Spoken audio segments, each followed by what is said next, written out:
Oi, tudo bem? Eu sou a Júlia e eu voltei depois de um pouco mais de tempo do que eu gostaria que tivesse sido, porque eu estava utilizando pouco tempo livre que me restava para outros hobbies que eu tenho. E aqui é minha coberta da Mini secando, ela vai ficar ali no fundo durante esse vídeo. E estou aqui falando hoje como uma continuação do último vídeo que eu fiz sobre o início do movimento surrealista, e como ele foi introduzido no cinema. E hoje eu vou falar sobre essa segunda fase do movimento surrealista dentro do cinema. Indo direto ao ponto, para contextualizar, antes de falar um pouquinho das obras dessa época, no comecinho dos anos 30, o André Breton, ele começa a politizar. Na verdade, sempre foi um movimento politizado, mas ele começa a transparecer essa politização do movimento surrealista com o segundo manifesto que ele lança. O segundo manifesto surrealista que ele lança em 1930. E aí ele deixa claro as ideias marxistas dele e da revolução da linguagem, da expressão, como uma revolução social também, não só estética. Então, essas colocações mais abertas do Breton trouxe muita discussão dentro do mundo artístico, dentro da bolha dos artistas, por assim dizer. Ele rompeu com vários artistas e se aliou ao Partido Comunista Francês. E nesse período recente, após o lançamento do segundo manifesto do surrealista do Breton, a maioria das obras elas tinham uma crítica à estrutura social muito forte, muito mais explícita e, de certa forma, um pouco anárquica também. Um anarquismo da linguagem, um anarquismo da imagem, um anarquismo do cinema. Um cinema muito provocativo, sem a intenção de ser compreendido, de ser compreensível no geral. Porém, a gente chega no final dos anos 30 com o início da Segunda Guerra Mundial, né? E aí, como o movimento surrealista sobrevive a essa Segunda Guerra Mundial? Primeiro que muitos artistas do surrealismo foram exilados, foram censurados, e o movimento surrealista ele era um movimento muito, muito unido, ele era uma bolha restrita, unida, ele tinha certa força na sua coletividade seleta. Porém, depois do início da Segunda Guerra Mundial, com a censura, com os exílios, o movimento foi se dispersando, os artistas foram se dispersando, os artistas começaram a ficar receosos, e aí essa essência do que era o surrealismo que o Breton escrevia sobre começou a se perder de suas raízes.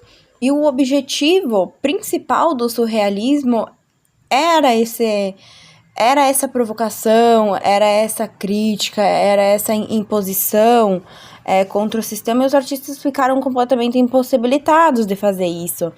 Então, foi cada vez mais se perdendo.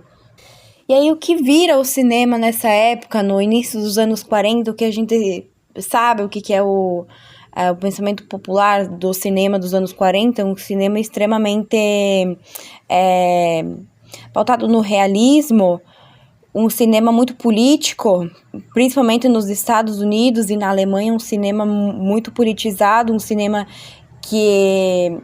enviesado a passar imagens específicas de cada um de seus países para os seus espectadores. Então, as narrativas, elas eram pautadas no realismo, em vivências reais e materiais.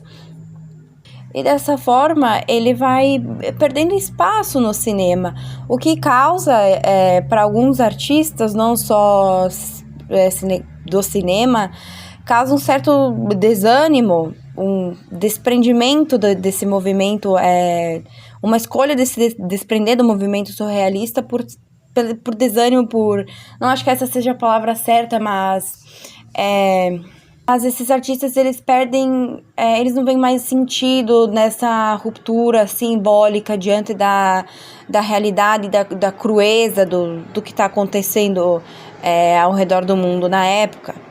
E foi a partir daí, então, que o surrealismo, ele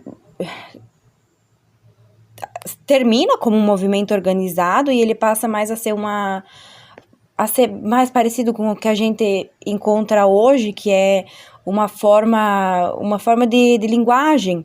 E ele aparece mais de maneira isolada, principalmente nessa época. Ele aparece assim, em alguns pontos específicos, em certos filmes, ele traz uma inspiração em relação aos tópicos do qual o surrealismo conversa muito com, que é o inconsciente. O surrealismo conversa profundamente com a psicanálise, tanto que o Breton tinha muitos contatinhos psicanalistas, e aí ele é utilizado dessa forma a partir de então. Então vamos para a parte que eu sei que a maioria das pessoas prefere, que é a parte que eu vou citar talvez não esteja em ordem cronológica, mas que eu vou citar algumas obras que tiveram grande influência do surrealismo nessa época, anos 30 até mais ou menos anos 50, por ali, Nova Hollywood. A minha intenção com esse vídeo não é me aprofundar nesses filmes, nessas obras, como eu gostaria muito de fazer. Isso eu vou deixar para fazer em algum outro momento onde eu esteja menos cansada e onde eu possa falar livremente por muitos minutos. Eu vou me preparar para isso e também quero escolher para fazer uma análise de uma obra em específico, uma que seja importante e significativa para mim. Mas vai acontecer, em algum momento vai acontecer, em algum momento eu vou analisar uma obra em específico e a fundo. Aí será um vídeo com spoilers, onde eu vou destrinchar algo para pessoas que também já assistiram a obra poderem compartilhar e dialogar comigo sobre isso. Enfim, ouvir minha opinião. Aqui mesmo nesse vídeo eu só vou citar e falar brevemente sobre, para viés de conhecimento básico, por cima, raso. Eu vou começar falando de um filme que eu vi muito recentemente, que era um filme que eu sabia que ele tinha essa linguagem surrealista, que ele era inspirado nessa linguagem surrealista, mas eu não tinha tido contato com ele, apesar de ser um cinegrafista, um diretor que eu sou muito fã mesmo, que é o Federico Fellini, que entra aí no novo cinema europeu com o filme 8,5. Eu acho que é o filme mais marcante, com linguagem surrealista mais marcante dele. Agora eu me expressei de forma correta, porque o filme ele é extremamente metalinguístico. 8,5, o meio simboliza o que é aquela obra, porque 8 foram os projetos que o Fellini já tinha feito, os filmes que ele já tinha produzido, e esse meio é o que representa essa crise. O filme também é sobre isso, é uma crise de um diretor de cinema que tá perdido e se vê entrando em sonhos. O filme tem muitas cenas de sonhos, ele revisita muito o passado dele, a infância dele, e ele tem uma pegada muito forte com a psicanálise. Ele fala muito sobre as mulheres da vida dele, sobre a relação dele com a mãe dele, e tem uma das minhas cenas de sonho preferidas, que são quando todas as... Isso talvez seja um spoiler, talvez seja, mas assim, é fácil de identificar porque eu acho que é a cena mais impactante do filme, a que eu mais gostei. Enfim, e o filme, apesar dele ter muita inspiração da linguagem surrealista, Ele é um filme muito individual do Fellini, ele fala sobre a vida dele, é um filme quase que autobiográfico, né? Com linguagem, com metalinguagem, é um filme sobre ele, sobre a crise criativa dele, sobre a vida dele no cinema, e eu acho que a mulher dele não gostou nem um pouco de ter assistido esse filme, posso ter certeza absoluta. Eu ia falar também de outros filmes do Fellini, eu ia falar de La Dolce Vita, principalmente, mas eu acho que não se encaixa aqui tão bem como eu gostaria que se encaixasse.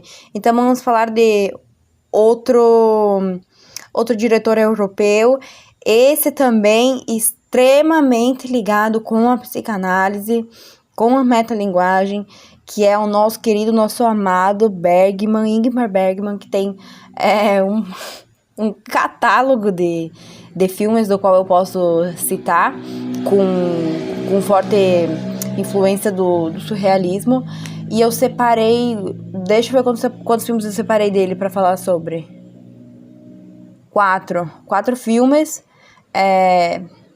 sendo o meu preferido deles, ou se não for o meu preferido deles, refletindo um pouco mais, talvez esteja no top 3, que é Morangos Silvestres. E Morangos Silvestres é um filme que eu tenho tanto carinho por ele, mas tanto carinho por ele, eu fico até feliz de falar sobre ele, apesar de ser um filme extremamente doloroso de se assistir, porque é um filme que fala sobre tópicos, talvez eu tô falando individualmente, são tópicos sensíveis pra mim, mas Morangos Silvestres é um filme sobre um professor que vai receber uma homenagem, e aí ele já tá numa idade mais avançada, e aí durante essa viagem ele vai revisitando momentos do passado dele muito vividamente. Ele revisita desde a infância até a juventude dele. Ele pensa muito também sobre o próprio envelhecimento, ele pensa sobre os arrependimentos que ele teve com o passar dos anos, com o passar da vida. Ele pensa também sobre o significado daquilo tudo, de todo aquele trajeto de vida que ele teve, e sobre a passagem do tempo, E esse filme é lindíssimo, eu acho uma ótima porta de entrada para quem nunca assistiu nada do Ingmar Bergman. Eu acho que esse é o filme perfeito para começar, mesmo ele sendo um filme com tópicos densos, mas de novo, eu acho que isso é mais particular meu. É um filme bem tranquilo de assistir, não é maçante. É bonito, é lindo. Outro filme do Bergman que eu separei, eu vou falar de Persona por último, que esse é a cereja do bolo. Mas outro filme do Bergman que eu separei também é um bem relevante dele, que é O Sétimo Selo. Eu adoro filmes com temáticas medievais, é por isso que eu gosto muito do Ingmar Bergman, porque ele traz bastante isso no cinema todo dele. E aí no Sétimo Selo nós temos um cavaleiro. A gente tem um cavaleiro que retorna das cruzadas, e a gente tem nesse filme aquela cena clássica. Eu acho que ela é tão clássica que não chega nem a ser um spoiler para quem não conhece, mas a cena de que esse cavaleiro que volta das cruzadas, ele conversa com a morte, e a morte propõe para ele um jogo de xadrez, onde ela sabe, claro, que ela vai ganhar, e ele se permite jogar esse xadrez com a morte, e não se deixar entregar, não desistir de uma vez, não se render a ela de uma vez. E ele fala, tem uma frase que eu gosto muito, que ele fala nessa cena, que ele tá preparado para ir com ela, mas que o corpo dele tenta resistir. E o filme fala muito sobre isso. Eu acho que essa frase é bem significativa para todo o resto do filme, onde esse cavaleiro, ele se vê tomado por esse vazio, ele tem esse sentimento de abandono de Deus, ele se vê abandonado por Deus, ele se vê tomado por essa sensação de silêncio divino, algo que era tão presente na vida dele, né, como um cavaleiro das cruzadas. E esse é um tópico também que é muito falado nos filmes do Bergman, a religião, a fé, e esse silêncio divino, esse silêncio de Deus. Ele fala sobre isso também em Luzes de Inverno, mas aí para outra hora esse filme. Aqui eu coloquei o Sétimo Selo mesmo por causa da linguagem dele que conversa com o surrealismo, porque os personagens, cada personagem representa um sofrimento diferente daquele personagem principal. E o filme fala muito sobre o sofrimento em si, o sofrimento e essa morte da fé e da esperança. E a morte também, literalmente. Então, eu acho que é isso que eu consigo falar sobre o Sétimo Selo. Tudo muito vago, claro. Sendo extremamente vaga, talvez seja um dos filmes que eu gostaria de dissecar em algum momento. Aí eu precisaria reassistir ele. Faz tantos anos que eu assisti o Sétimo Selo, que talvez seja algo vago também na minha cabeça. Enfim, vamos para o próximo filme do Bergman. Eu acho que esse sim é o mais metalinguístico dele, é o mais difícil de se digerir. Eu vou até mudar aqui o ângulo da minha câmera, porque tá difícil ficar sentada no meu pé, no chão. Mas esse é um dos filmes mais difíceis de se digerir, assim, do Bergman. E eu tô falando da Hora do Lobo. O que a gente tem na Hora do Lobo? A gente tem um casal, e o homem desse casal, o marido da relação, ele é artista. E olha, novamente, esse tópico se repetindo, ele é um artista que está em crise criativa. E aí ele vai tirar umas férias com a esposa dele numa ilha. Eu acho que um dos momentos assim no começo desse filme que é bem significativo, que nem chega a ser um spoiler muito relevante assim para a experiência de quem vai assistir, mas é quando esse artista ele encontra pegadas que vão até a janela da casa onde eles estão hospedados, e a partir desse momento ele começa a delirar e a perder a lucidez e a razão pouquinho a pouquinho. Ele começa a ter sonhos com isso, ele entra numa crise muito profunda de insônia, ele começa a ter visões, a ter pesadelos, e aí ele escreve essas visões e esses pesadelos num diário. O que acontece com isso, não vou contar, pois aí sim seria um spoiler com relevância para a experiência. E nesse filme a gente tem também os moradores do castelo que tem na ilha. E aí esse pessoal chama esse casal para ir lá jantar na casa deles. E nada sobre esse jantar eu irei revelar, eu vou deixar para quem vai assistir. Mas eu gosto muito do papel que tem a mulher dele nesse filme, né? Apesar dele ser o personagem principal, a esposa dele tem um papel muito relevante nesse filme, porque ela começa a entrar em delírio junto com ele, porque ela teme muito por essa perda da realidade do marido dela, que ela percebe o que está acontecendo, e ela começa a temer por ele, Então é como se esses demônios, se essas alucinações visuais desse artista tomassem uma forma viva e se apossassem do casal, do relacionamento deles. Eles estão sendo tomados por algo que eles descrevem como maligno, mas que não se sabe exatamente o que é, mas que poderia se descrever como uma loucura, não sei, deixa para a interpretação, deixar em aberto para a interpretação dos espectadores.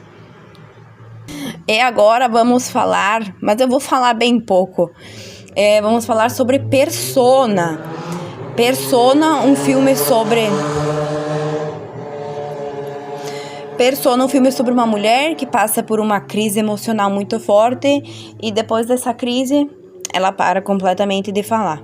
Então ela é mandada num retiro junto com uma enfermeira para cuidar dela, e essa enfermeira ela é extremamente tagarela. E com o passar do tempo, isolada junto com essa mulher que está num luto pessoal, numa crise pessoal muito forte, em silêncio, muito retraída, essa enfermeira, ela começa a perder o senso de realidade dela e ele se mistura com o dessa mulher que tá em crise. E o filme fala muito sobre isso, de forma muito metalinguística de novo. Fala sobre identidade, fala sobre o eu, sobre o self, que a gente chama, sobre a comunicação também em si, o poder da comunicação e sobre a identificação com o outro. Esse filme é maravilhoso. Esse é um filme para se assistir muitas vezes, é um filme que se engrandece a cada vez que você assiste. E eu acho que, falando desses filmes do Bergman, que eu assisti há tanto tempo atrás, que eu conheci tão cedo, só falando deles eu já sinto uma vontade imensa de assistir todos de novo, porque eu sei que, principalmente esses filmes que tem essa linguagem tão singular, que foi muito inspirada, assim, pelo movimento surrealista no geral, são filmes que detalhes passam despercebidos e não intencionalmente, mas esses detalhes passam despercebidos pela gente, e quando a gente olha de novo com um outro olhar, com mais atenção, a gente percebe coisas que não foram notadas antes, e aí isso se engrandece muito mais. Eu acho isso uma coisa muito linda nessas obras. Vamos falar de outro artista agora. Antes de eu falar sobre o legado do surrealismo para Hollywood nessa época, eu gostaria de falar sobre Meshes of the Afternoon, da Maya Deren. Porque eu deveria ter falado isso no começo das minhas situações, porque é um filme que ainda é um surrealismo um pouco mais primitivo, né? Não é só como uma forma de linguagem, como nesses filmes do Bergman, como ele é nos filmes do Bergman, mas ele é um filme... um surrealismo primitivo. Eu acho que esse termo se encaixa perfeitamente. E eu também tenho muito carinho por Meshes of the Afternoon, porque a gente tem a rotina doméstica de uma mulher, e a trama desse filme, ela é como se fosse uma espiral, sabe, que onde o centro é a perda total do sentido, a perda total da razão, e esse filme é uma rotina que se repete, se repete, se repete, e vai perdendo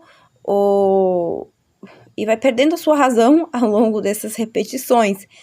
Então, pequenas coisas que eram do cotidiano, elas começam a perder o sentido cada vez mais, elas começam a causar um estranhamento, e essa personagem principal, e essa moça, ela se divide em muitas dela mesma, e a gente vê dessa forma diferentes faces, diferentes retratos da mesma pessoa e de um mesmo cotidiano. E esse filme também é muito importante pro movimento surrealista no cinema. Eu deveria ter citado ele antes, mas tudo bem, deixei aqui o espaço para ele. Uma diretora mulher muito importante, a Maya Deren. Um beijo. Agora vamos para o surrealismo em Hollywood. Vamos começar com um grande nome, com o Alfred Hitchcock. Eu acho que o surrealismo no cinema do Hitchcock, ele tem o seu apogeu, assim, em Spellbound, onde a gente tem a cena do sonho que foi feita pelo Salvador Dalí. Porém, essa foi a única cena que eu assisti desse filme, então eu não vou poder falar dele, mas eu posso falar sobre outros filmes dele que tem claras referências surrealistas, não referências, mas inspirações, e eu vou prender o cabelo daqui um pouco. Vamos falar sobre Um Corpo que Cai. Pronto, agora podemos falar de Alfred Hitchcock, de um Corpo que Cai, e a gente tem nesse filme um detetive que tá afastado, que tem fobia de altura, e um amigo dele chama ele para fazer uma investigação, e ele aceita, e nessa investigação ele precisa seguir a mulher desse amigo dele. E essa mulher, Tem alguns comportamentos estranhos, mas comportamentos que fazem ele desafiar essa fobia dele, essa fobia de altura dele. E aí, essa trama, como tem uma cinematografia, tem uma filmagem que deixa essa sensação de vertigem, essa sensação de instabilidade emocional, principalmente desse detetive. Assim como aquilo é um medo, é uma fobia para ele, aquilo também se torna uma obsessão. E se torna uma obsessão cada vez mais intensa. Ele começa a ter que lidar com desejo, com ilusão, com experiência obsessiva. O filme é sobre uma experiência obsessiva.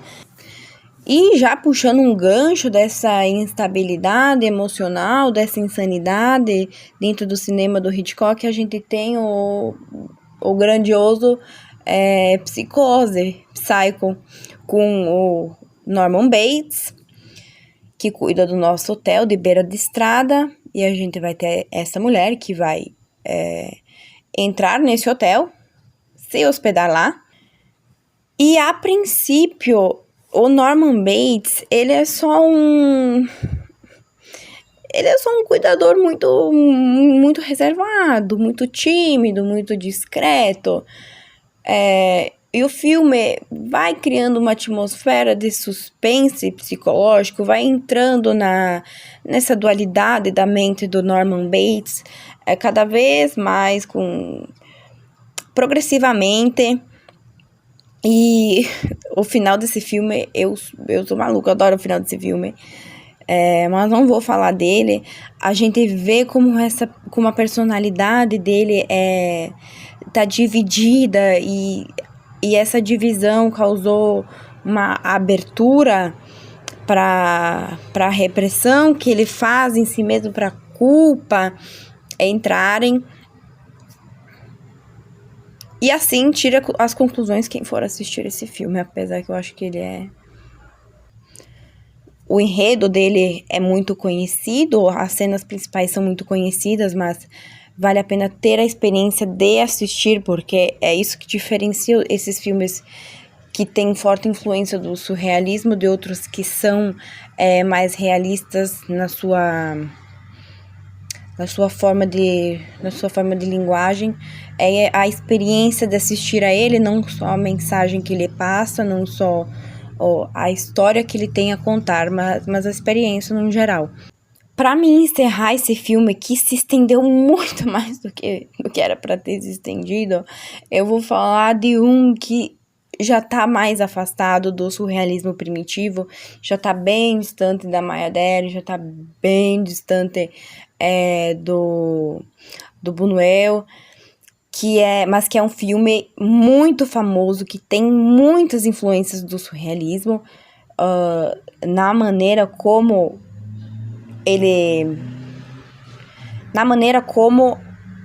a história se desenvolve, de como ela é construída, que é Cidadão Kane. Cidadão Kane é a investigação da vida desse ricaço, desse magnata, olhando do ponto de vista de terceira pessoa para o passado dele, revisitando o passado dele como um espectador, mas não como um espectador terceiro, não como ele mesmo visitando o seu passado. Eu já tô tendo certa dificuldade aqui em expressar as minhas ideias, tanto que eu tô meio alongando, mas então a gente tem diferentes pontos de vista da vida do Kane, com essa análise em terceira pessoa. A gente vê o Kane com vários olhos diferentes ao longo da vida dele, a gente percebe ele de maneiras diferentes, ele se fragmenta em muitos Kanes diferentes, e esse filme é muito bom. Esse filme é outro que é uma experiência por si só, e vale muito a pena assistir, e não vou aprofundar muito em relação a ele. Eu acho que tem muito conteúdo sobre Cidadão Kane. Se alguém tiver interesse em me ouvir falando sobre um filme em específico. Eu gostaria muito que me falasse qual e por que esse filme em específico, pois estarei fazendo. Depois dessa época, depois do fim da Segunda Guerra Mundial, depois de muitas inovações e de liberdades, voltando pro cinema e pras artes, a gente tem um surrealismo que vem de uma forma mais radical no cinema. Eu acho que ali pelos anos 60, 70, a gente tem o Lynch, principalmente, que é um nome gigantesco do cinema surrealista contemporâneo, do neo-surrealismo. Acho que podemos colocar dessa forma. Só que eu vou ter que deixar essa parte e esse neo-surrealismo para outro vídeo. Talvez eu faça uma terceira parte para encerrar uma tríade bonitinha, uma trilogia bonitinha de vídeos sobre o movimento surrealista no cinema. Gostaria muito de fazer isso. Mas eu vou ficando por aqui. Beijos!